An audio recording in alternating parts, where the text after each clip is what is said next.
Today on the Playbook Podcast, is the Supreme Court about to gut the Voting Rights Act? Peace in the Middle East looks every bit as complicated as we thought it was going to be. And Pete Hegseth is in Brussels talking about Ukraine. Hello, I'm Jack Blanchard. And I'm Megan Messerly. It's Wednesday, October 15th. And this is the Playbook Podcast. Good morning, everyone. Good morning, Megan. How are you? Good morning, Jack. I'm fantastic. Another beautiful day in Washington, D.C. Really is. I love this time of year. I'm very excited about it because our legal observers are going to be watching this one very closely. It's actually a massive day at the Supreme Court. What they're hearing today looks like a kind of an obscure case about Louisiana's congressional maps, right? But what it actually is turning into is potentially the most significant moment of all in the run-up to next year's midterm elections. Let me just very briefly outline for listeners that don't know what's happening today, Megan, and then we'll talk about the implications of it all. The Supreme Court today is hearing arguments in a case that essentially could gut what remains of the Voting Rights Act, 50 years old this year, signed by Lyndon Johnson at the height of the civil rights movement. It's been eroded and reformed in different ways, including by the Roberts Supreme Court over the last few years, but still standing totemic in the middle of it is this idea that this constitutional right that states have to ensure. That's not a constitutional right.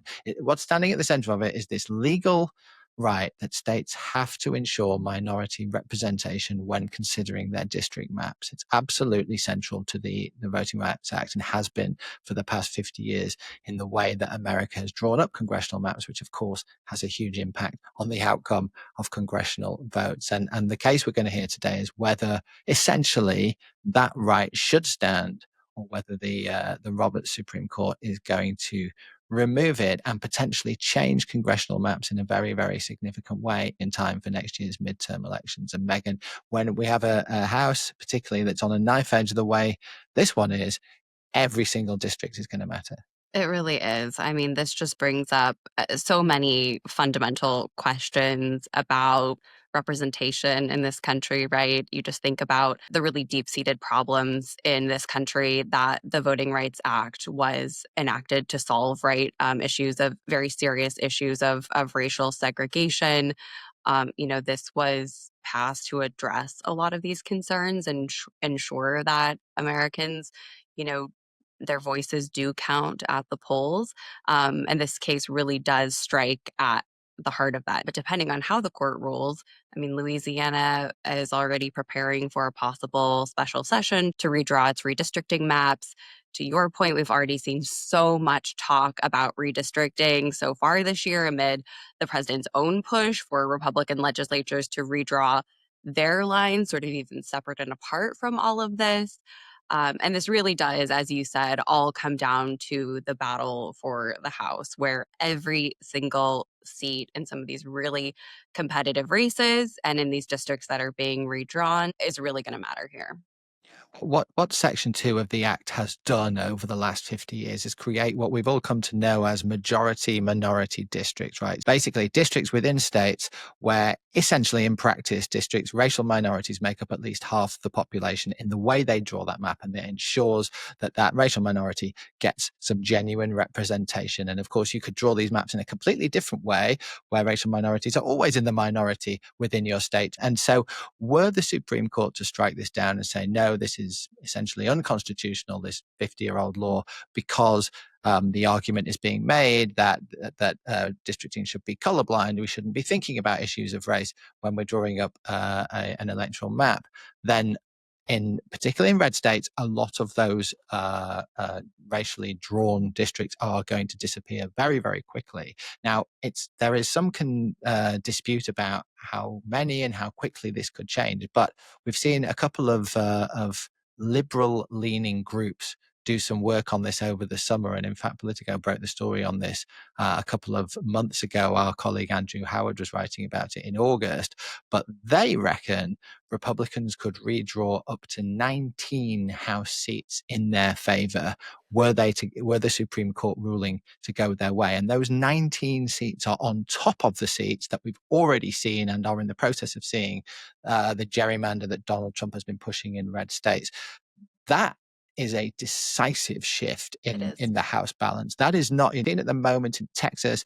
We're seeing maybe in Indiana, it's kind of fiddling around the edges. It may tip the balance in next year's midterms. It may not. This would be a very decisive shift. This would make it feel much more likely that the Republicans are on course to hold the House if this ruling goes in their favor, and it happens quickly enough that red states go and redraw the maps, and those red states do in fact decide to do so as well. All of those things would have to Absolutely. happen, Yeah. but that is definitely not far-fetched in the world that No. we're living in at the moment, right? No, it's not, and to your point, this is, potentially much more consequential for Republicans than, obviously, they still are fighting for every little single seat in these, redistricting battles they're waging in red states right now, but this would have so much more of an impact on the midterm elections and really make it possibly quite a decisive victory for Republicans even. And as you said, in 1965, it was seen as absolutely essential to bring in a law like this to change the very, very serious issues of segregation and so on that had been such a crisis in this country for such a long time. The argument that is now being made is by conservatives is that is out of date, that is no longer necessary, and that the world has changed a lot since 1965, and that is in fact unconstitutional to bring racial matters into redistricting. What I do know is that what we have seen from this Supreme Court is that it seems to agree with arguments like that. There have been similar-ish cases over recent years where they have ruled in favor of that kind of argument, and it feels to me like the sort of thing that they agree with, or at least a majority of the justices agree with. Yeah, it just reminds me of so many of the discussions we've heard over affirmative action at universities, right? In recent Yes, years, yeah. the argument from the right being, we've sort of fixed this problem. If there was ever a need for affirmative action, that's gone. It should be, race blind admissions. That's sort of the same argument that's being made here, is that you shouldn't have to take this into account. Of course, there are folks on the left who would argue you absolutely do, because if you don't take that into account, there's potential for, folks to just not have, again, adequate representation. Yeah, exactly. And we will hear that case being made very, very forcefully throughout the day. The Congressional Black Caucus are going to be holding a press conference, and you can imagine what they're going to say about this. And there will be many other liberally supporting politicians and advocates making the case very, very strongly about this. This is, as you said so rightly at the start, this really gets to the very heart of so many fundamental issues about politics in America. But it also is going to have this potentially massive knock-on impact on the most important moment in the 4-year Trump 2.0 cycle next year. So we obviously won't get a decision today. We're having the hearings today, but we may get an indication of which way the Supreme Court justices or the sort of swing voters on the Supreme Court are thinking, if you listen very closely to their arguments. And I'm expecting this case to get wall-to-wall coverage today. Yes, all the legal experts will be reading the tea leaves of what every little phrase the justices say might indicate about how they're going to rule. They will. We will. Okay. Moving on from that, of course, we're also keeping a very close eye on what's happening in the Middle East, and the landing path to peace is proving as bumpy as anyone would have expected. We've seen skirmishes and issues happening throughout the past couple of days in Gaza, but broadly speaking, the peace has held so far. We talked a lot about this yesterday morning, Megan, and about the sort of what happens next, and are Donald Trump's claims of not just a ceasefire but a sort of forever peace in the Middle East realistic? I just wanted to pull out one really interesting thing I thought he said yesterday. We were talking yesterday morning about one of the big issues still to be addressed, which is how do you get Hamas to actually disarm? How do you convince this very hardened gang of militia to put down their weapons and sort of cede control? Trump was asked this yesterday, and he said of Hamas, quote, "If they don't disarm, we will disarm them, and it will happen quickly and perhaps violently." That is the sort of talk we hear from President Trump all the time, right? But if you stop and think about what he is saying there, we will disarm them and perhaps violently, it would appear he's talking about the US military going into the Gaza Strip and taking on Hamas, right? Like, what else does that mean? Now, that is a whole different world to where we were literally 48 hours ago when I was watching JD Vance on TV on Sunday going, no, boots on the ground. Well, that's not the plan. Definitely no American boots on the ground. No, no, no. Suddenly we have the president 2 days later threatening exactly that. That feels really significant to me. Really does, and I think it's so indicative of sort of this very tenuous, extremely fragile, you know, peace state that we're in right now, right? I see in the president's remarks, obviously this very striking assertion, as you've noted, having American boots on the ground in any significant way, engaging with Hamas would be sort of unthinkable.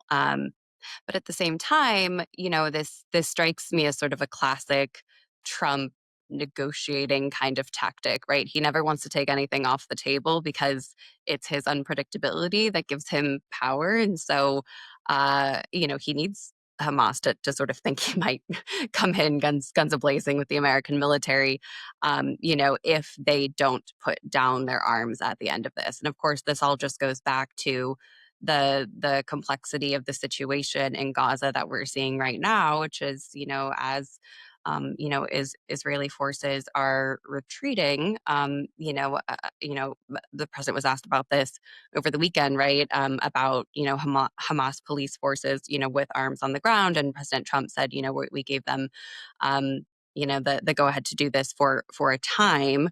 The question is, how long is that time? And as we're seeing, Hamas forces spread out and really retake control of Gaza, it's raising questions. And I think this is why you see him speaking out so forcefully about, okay, well, what's the next phase, and what is the end to this phase when Hamas does put their weapons down, and either agree to live peacefully in Gaza, or, as the peace plan points out, decide to exit to another country.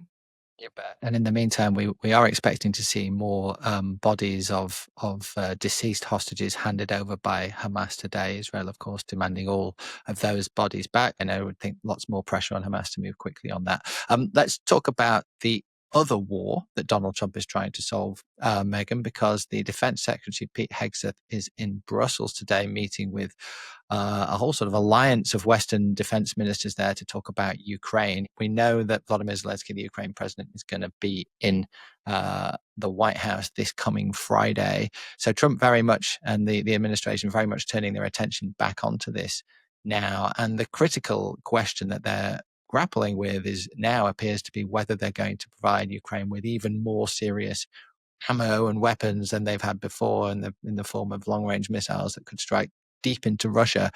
And that's a really existential almost question for the president to grapple with, in the sense that, Vladimir Putin calls that a major escalation. And these are difficult decisions for an American president to make when the Russian president's talking like that. Absolutely, absolutely. And I think we've seen on one hand, right, the president's continued frustration with Vladimir Putin, which is why I think he's entertaining this, right? I think the president wants to sort of shake things up a bit, and I think he thinks this will do that. On the other hand, if anyone who has heard the president talk about the war between Russia and Ukraine, and the photos of dead bodies, right, that really sticks with him. He obviously is just appalled by the killing that's happening, and so again, I think he's approaching this from this perspective of, if we give Ukraine these, Tomahawk missiles, he sees it as, more of a strategic move to try to get, concessions from Russia, try to get Russia to the table. On the other hand, Russia is a formidable adversary, and Vladimir Putin is incredibly strategic here.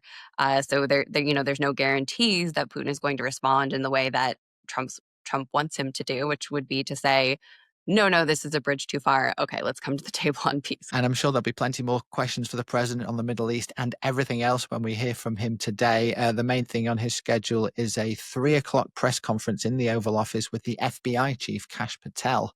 I'm sure that will be worth watching. Pete Hegseth is over in Europe. He leaves behind a pretty much emptied out Pentagon press corps. Defense Secretary announced a couple of weeks ago that the decades long-standing Pentagon press corps would suddenly have to sign a load of papers restricting their access and, in fact, ability to report on basic facts of what's happening in the Defense Department. If they wanted to keep their credentials, they have refused en masse, almost en masse. They've all handed in their badges last night, and today the Pentagon press room must essentially be completely empty, bar one single solitary network which has been left in there, which is, of course, is the far right OAN network that supports Donald Trump so enthusiastically that it's even prepared to give up any pretense of real journalism. Even Fox News, Megan, Pete Hegseth's former employer, is refusing to sign these papers.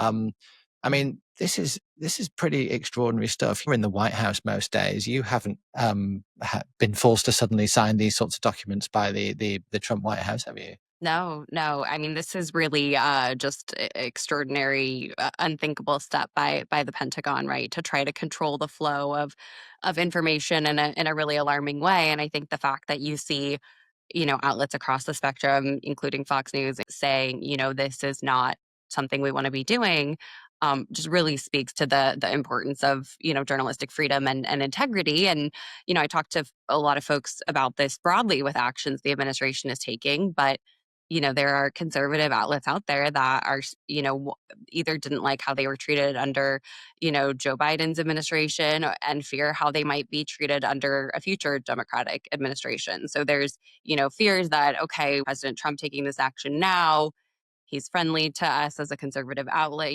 whatever the case may be that these organizations are saying, but they do fear about the possibility that a less friendly administration could come in and they could find themselves on the opposite side of this coin.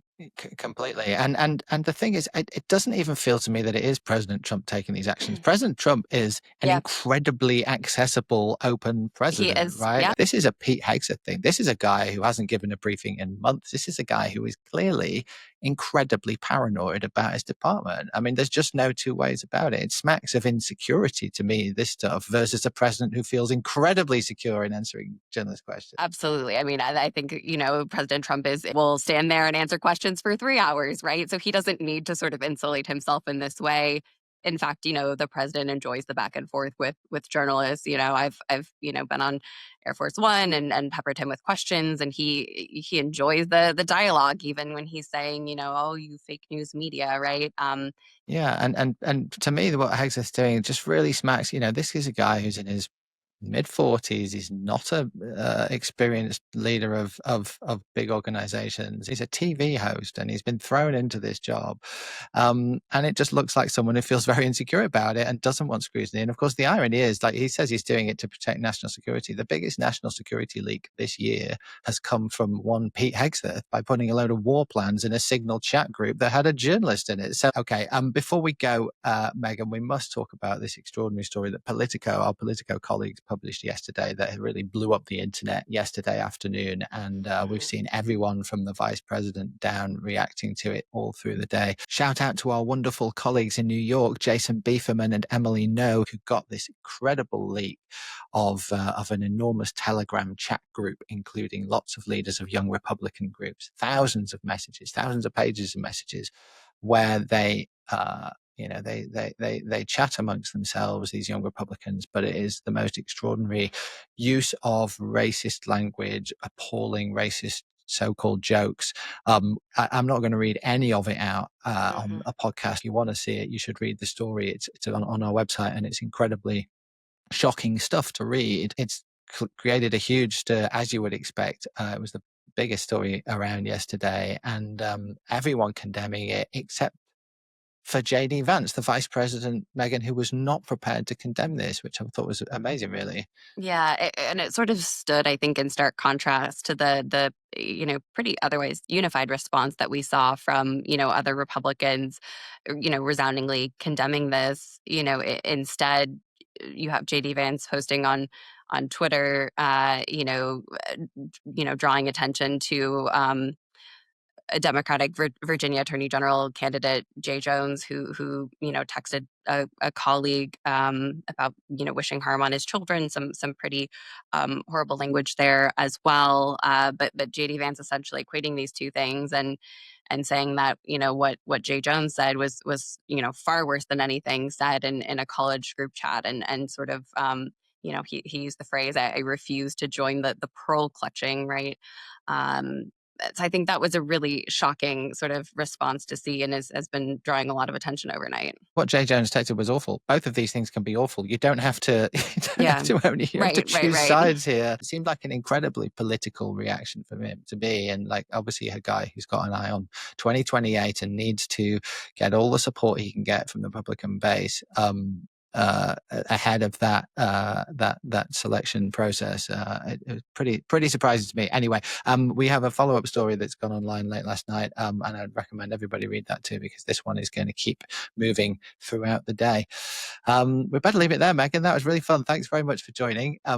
Thanks all for listening. You can get loads more news and analysis in today's Playbook newsletter, which you can find at politico.com/playbook, and we shall be back tomorrow. Thank you very much.